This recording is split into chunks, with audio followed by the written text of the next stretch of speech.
तो स्वागत है आपका हमारे channel the healthy note of Vivek. आज आप लोगों के साथ फिर एक नई हेल्थ वीडियो में दोस्तों एनल फिशर, जिसे हम आयुर्वेद में परिकर्तिका भी बोलते हैं, जहां पर आपकी जो गुदा का मार्ग होता है वहां पर कट लग जाता है। ये आपका एक्यूट हो सकता है या फिर क्रोनिक हो सकता है। अगर आपको अभी कुछ टाइम से लग रहा है कि कुछ खून आने की दिक्कत हो रही है और दर्द होता है आपको स्टूल पास करने में, तो ये एक्यूट होता है। और बहुत बार लोग क्या करते हैं कि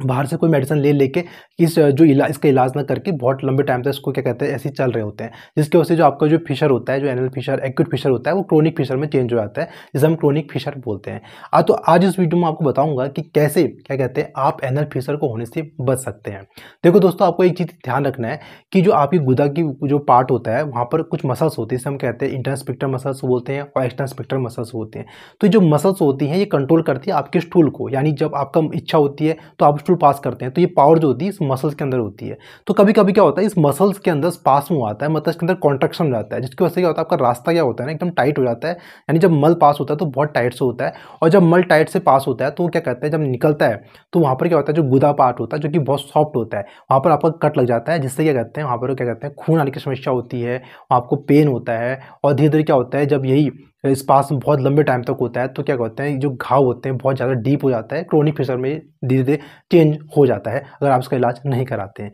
तो दोस्तों इस जो स्पास्म से बचने के लिए आप क्या कर सकते हैं, गर्म पानी का सिकाई बहुत ज़्यादा क्या कहते हैं हेल्पफुल होती है। आपको करना क्या होता है कि आपने जब सुबह उठते हो तो आपने क्या कहते हैं एक गर्म क्या कहते हैं टब लेना है, उसमें गर्म पानी लेना है, और थोड़ा सा अगर आपको उसमें खून की समस्या भी आ रही है, ब्लीडिंग की दिक्कत भी होती है आपको, तो थोड़ी सी आप फिटकरी डाल सकते हो, 2-3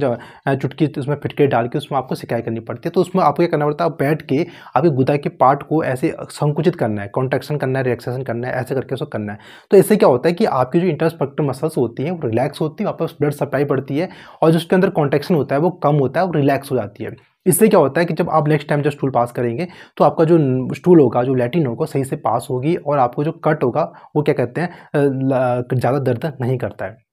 दूसरा आपको ध्यान रखना है कि आयुर्वेद के एक तेल आता है जिसे हम जाते हैं तेल बोलते हैं, इसके अंदर हीलिंग प्रॉपर्टी होती है। दूसरा ये क्या करता है कि आपके जो मल के जो रीजन है यानी गुदा मार्ग है उसको ल्यूब्रिकेट करता है। तो आपको करना क्या होता है कि आपको एक सिरिंज लेनी पड़ती है, 5 ml की सिरिंज लेनी पड़ती है, और उसमें 3 ml जाते हैं तेल डालकर आपको क्या कहते हैं एक पाइप मिलता है, उस पाइप में क्या कहते हैं और उसको क्या कहते हैं उसमें आप सिरिंज में उस पाइप को लगाइए, और उसके बाद उस पाइप को गुदा भाग में डाल के आप उसे 3 ml तेल को पुश कर दीजिए। आपको करना कब होता है, जब आप सुबह उठते हो, सुबह उठने के बाद सबसे पहले आपको ये करना है कि आपको तेल लेना है और उसको पाइप में लगा के अंदर पुश कर देना होता है। तो इससे क्या होता है जो आपका तेल होता है आपकी गुदा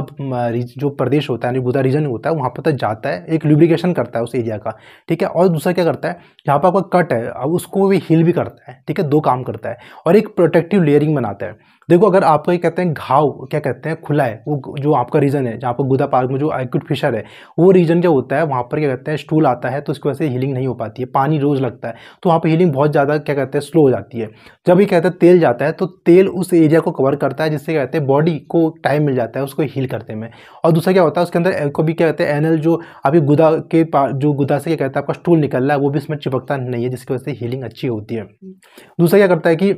आपका मान लो स्टूल आपका बहुत हार्ड भी आ रहा है ना, तो स्टूल क्या आता है हार्ड आ भी रहा होता है ना, तो तेल लगने से क्या होता है वहाँ पर लुब्रिकेशन हो जाता है, जिसकी वजह से स्टूल होता है वो आसानी से क्या कहते हैं वहाँ से पास हो जाता है, जिससे आपको फिशर की दिक्कत नहीं होती है और हीलिंग की प्रॉपर्टीज की रहती है। तो 2 चीज़ अगर आप ये करते हो, और इसके अलावा आपको ये करना है कि खाने में क्या कहते हैं फाइबर रिच फूड खाना है, जिसमें क्या कहते हैं मतलब ऐसी चीज़ खानी जहाँ पर जिसके अंदर फाइबर ज़्यादा मात्रा में होता है, यानी फ्रूट्स हो गए, सैलड हो गया, ये चीज़ आपको ज़्यादा सेवन करनी है। मैदा हो गया, इससे बड़ी चीज़ें आपको हमेशा अवॉइड करनी चाहिए। ज़्यादा ज़्यादा फाइबर रिच खाना है, पानी ज़्यादा पीना है, और जो सेमी जो कहते हैं ना लिक्विड डाइट ज़्यादा लेनी है आपको। ऐसा करेंगे तो उससे क्या होता है आपका स्टूल पतला आएगा, और क्या कहते हैं आपको जो क्या कहते हैं फिशर की दिक्कत होगी उससे आपको राहत मिलती है। क्योंकि अगर आप अपने पेट को साफ नहीं रखेंगे, कब्ज को अगर टाइट कब्ज आ रही है, बहुत ज़्यादा टाइट मल आ रहा है, तो आपका फिशर कभी ठीक नहीं होता है। तो 2-3 चीज़ें अगर आप ध्यान रखते हो कि ज़्यादा तेल का यूज करते हो, सिकाई भी करते हो, और क्या कहते हैं खाने में कहते हैं परहेज करते हो, फाइबर रिच डाइट लेते हो, फ्रूट्स लेते हो, सैलड लेते हो, तो ये सब लेने से क्या करता है आपका फिशर होता है वो बहुत जल्दी ठीक हो जाता है। लेकिन अगर आप इसे बहुत लंबे टाइम तक क्या करते हैं उसको रखते हैं तो क्रोनिक फिशर में चेंज हो जाता है। तो क्रोनिक फिशर में आपको सेंटिनल टैग भी देखने को मिलता है, जहाँ पर छोटा सा मस्सा देखने को मिलता है, और तब क्या होता है फिर आपको सर्जरी करानी पड़ती है। तो इसलिए कभी भी आपको ऐसा लगे कि आपके एनल रीजन से क्या कहते हैं खून आ रहा है, ब्लड आ रहा है, दिक्कत आ रही है, लैट्रिन कर पास करने में दिक्कत आ रही है, दर्द होती है, तो उसी समय आपको ये चीज़ों को अगर आप करते हैं तो कुछ समय में ही आपके 10, 15, 20, 25, 1 हफ्ते, 1 महीने में आपका जो फिशर होता है वो ठीक हो जाता है। तो दोस्तों इस वीडियो को अगर आपको अच्छी लगे तो वीडियो को लाइक और शेयर करें। मिलते हैं ऐसे नेक्स्ट वीडियो, तब तक के लिए नमस्कार।